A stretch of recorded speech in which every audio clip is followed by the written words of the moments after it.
Hello, Algebra 2 students. This is Mrs. Banyan, and today we're going to be looking at the quadratic formula. So let's start with what we know how to do.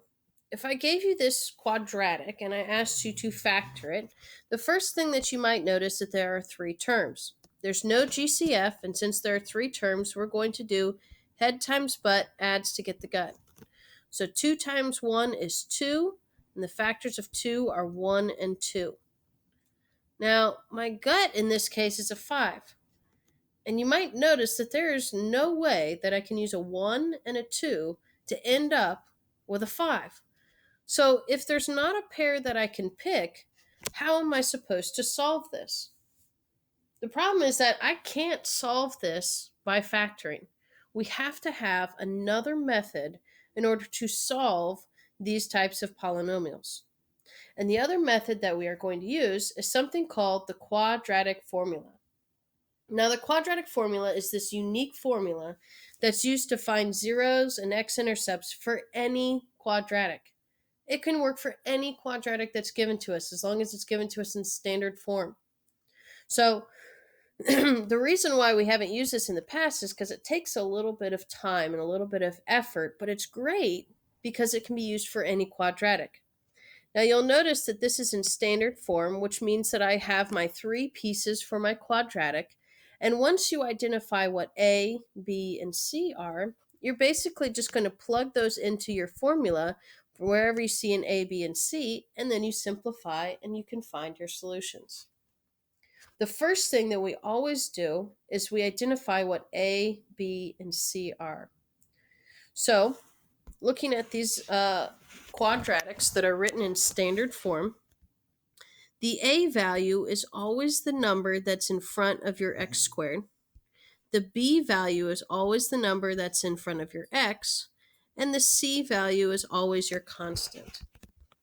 Here's another example. In this case, A is going to be -1, B is going to be +2, and C is going to be -7. Make sure that you guys don't drop those negatives whenever you're identifying A, B, and C. Now let's go ahead and actually solve some of these quadratics using the quadratic formula. So we're going to find the zeros using the quadratic formula. Like I said, the first thing that we need to do is identify A, B, and C. In this case, for this example, A is 1, B is 2, and C is -24. So now we're going to plug these into our quadratic formula.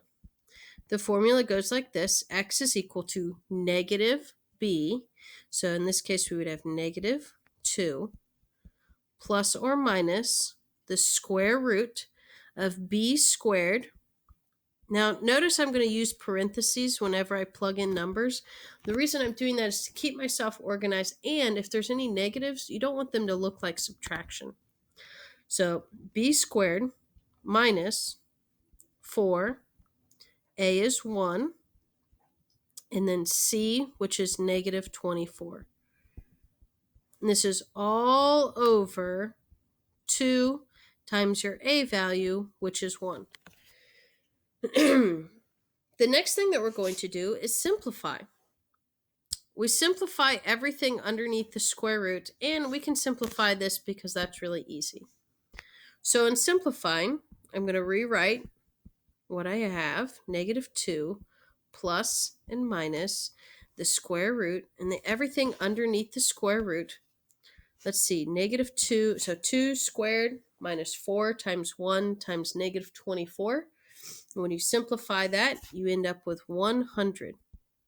Now, if you're bad at mental math or you just want to make sure that you're doing the right thing, you can double check this by using a calculator. Just type in exactly how it's written with all of the parentheses, and you should get out a 100. And this is all over 2 times 1, which is 2. The next step in simplifying is to simplify the square root. The square root of 100 is 10. So we have -2 plus or minus 10, because the square root of 100 is 10, all over 2. Now you might be wondering, what in the world is this plus or minus? That's the next thing that we're going to simplify. The reason why we have a plus or minus is because you remember we're dealing with a quadratic. A quadratic is a degree of 2, which means that I could have up to 2 solutions for this polynomial. It could cross my x-axis up to 2 different times. So I need to make sure that I find both of those possible solutions.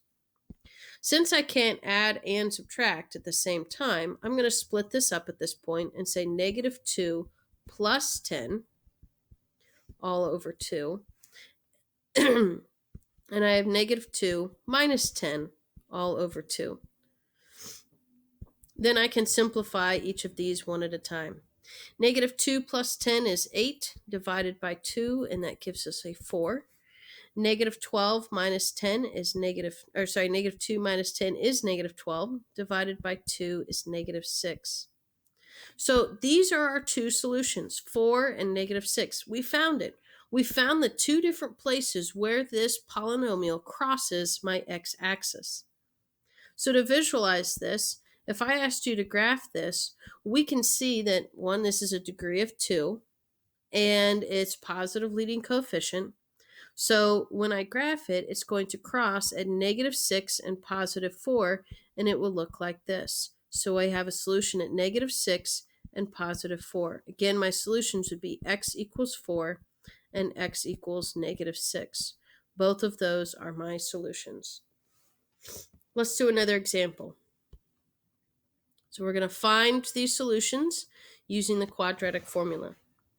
First thing to do is identify A, which is 2, B, which is negative 7, and C, which is 3. In doing so, I can plug those in. So I've got x is equal to, we'll use red, x is equal to negative b. In this case, b is already negative.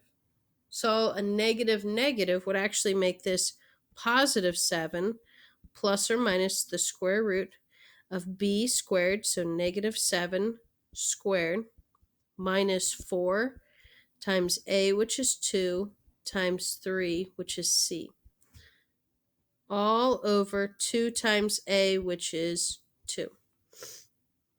Then again, I simplify the stuff that's underneath the square root. So I have x is equal to 7 plus or minus the square root. Let's see, negative 7 squared is 49. Minus 4 times 2 times 3, that's 24. 49 minus 24 is 25. Divided by 2 times 2, which is 4. Then we simplify the actual square root. So the square root of 25 is 5. So we have 7 plus or minus 5 over 4. Now I've gotten down to where it's pretty simplified. I just need to split them up and solve each one. So I have 7 plus 5 over 4 and 7 minus 5 over 4. 7 plus 5 is 12 divided by 4, and that gives a solution of 3. 7 minus 5 is 2 divided by 4, and we can simplify that fraction to 1/2. So now I have my solutions again of 3 and 1/2. So again, to visualize what this looks like is that if I asked you to graph this quadratic, I know that it crosses my x-axis at 3. I know that it crosses at 1. This is a even degree, so the arrows are going in the same direction. Positive leading coefficient, so that way they're both going up. So that's what my quadratic would look like once I have it graphed. And again, I have a solution of 3 and 1/2. Now you guys are going to go through and work on these practice problems. Make sure that you guys are getting the right solutions and you're showing all of your work. If you need help, make sure you're reaching out to your teacher, and have a wonderful, wonderful day. Bye.